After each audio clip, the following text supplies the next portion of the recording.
Salut à tous, ravi de vous retrouver sur canalturf.com. Nous allons évoquer le programme de ce vendredi 22 décembre, Quintet Plus sur l'hippodrome de Paris-Vincennes. Il s'agira du prix d'Amboise, une épreuve qui s'adresse uniquement aux juments. Ma préférée sera le numéro 10, Bora Boragiel. Elle est toujours à la recherche d'une première victoire dans un quintet, mais elle a prouvé qu'il fallait compter avec elle à ce niveau de compétition. D'ailleurs, en dernier lieu, elle luttait pour les premières places lorsqu'elle s'est montrée fautive dans la phase finale du prix de Murat, une course référence où elle battait ce jour-là, où elle aurait battu ce jour-là plusieurs de ses rivales du jour. Il convient donc de la racheter en confiance. On lui posera le numéro 12, Babylon 7, deuxième de cette course référence, le prix de Murat. Elle sera de nouveau pieds nus et devrait répéter, elle qui a été longtemps tenue écartée de la compétition, d'octobre 2017 à d'octobre 2016 à novembre 2017. Une confirmation est ici attendue. Attention également au numéro 18, Trinity Z, présenté par l'efficace Daniel Reden. Trinity Z est toujours à la recherche d'une première victoire sur l'hippodrome de Paris-Vincennes, mais elle a de la qualité. N'oubliez pas qu'elle avait pris la deuxième place du prix Oscar Collard à pareille époque l'an dernier. C'est une épreuve de groupe 3, à mon avis. Elle va courir en progrès sur sa course de rentrée effectuée dernièrement en Scandinavie. Elle revient à Vincennes avec des ambitions. Attention également au numéro 13, Baraka de Bougie, qui a terminé deuxième de Bauloise au Fort courant novembre avant de se classer cinquième de la course référence, le prix de Murat. Au numéro 9, Easy to Win, courageuse troisième de ce même prix de Murat, épreuve référence du 7 décembre sur un autre parcours de tenue. Le numéro 6, Barbarella, a déjà gagné son quintet plus, c'était l'hiver dernier sur le parcours qui nous intéresse. À mon avis, elle peut venir briller les cartes dans ce lot. Le numéro 3, c'est Banquière, a également pris part à la course référence prix de Murat, s'y classant 6e. Ensuite, dans la foulée, elle a bien fini à Angers, elle est toujours en forme et briguera ici une bonne allocation. Tout comme le 11, c'est Vanillette qui a été gênée dans la phase finale du prix de Murat à l'intersection des pistes, où ce jour-là, eh bien, elle était toujours à l'arrière-garde. Auparavant, elle avait bien gagné avec aisance sur l'hippodrome d'Angers. Mieux vaut donc la reprendre, tout du moins pour l'obtention d'une place. Résumé chiffré pour ce quintet du vendredi 22 décembre, prix d'Amboise.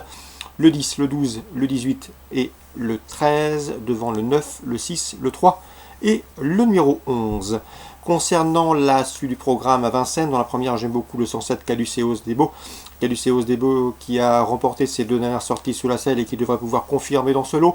On lui opposera, à noter que Caduceus Debo d'ailleurs possède le meilleur chrono du peloton sur le parcours proposé.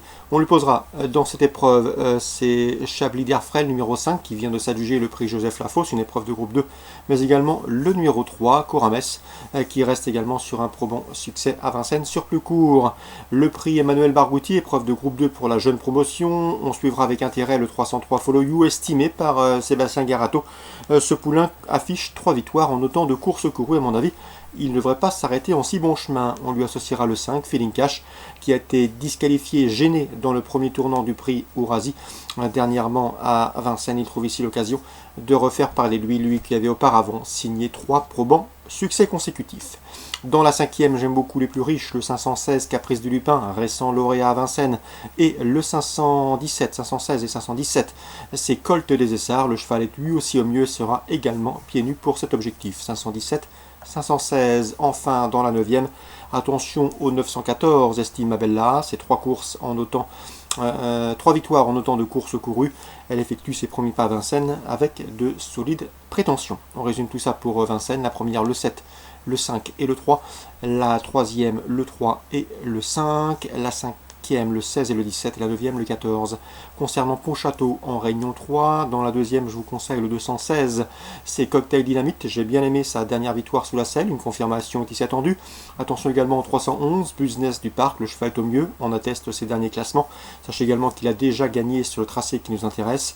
Le 416, c'est Balade d'Hanover qui a remporté sa dernière sortie en pareille société, c'est-à-dire dans les courses pour driver amateur. C'était au mois de novembre à Laval. Ici, elle s'annonce redoutable. Et dans la 5e, j'ai pu m'entretenir avec Madame Drouet-Constantin. Elle est très confiante avec le 508 Blondin Caïnet. Le cheval est au mieux.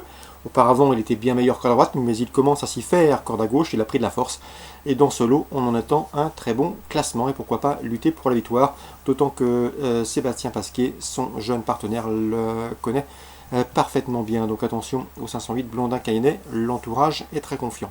On résume tout ça pour Pontchâteau, Réunion 3. Le 216, Cocktail Dynamite, le 311, Business du Parc, le 416, Balade de 9h et le 508, Blondin Cayennet. Excellent jeu à tous, bon jeu Et bonne journée, rendez-vous demain pour une nouvelle émission.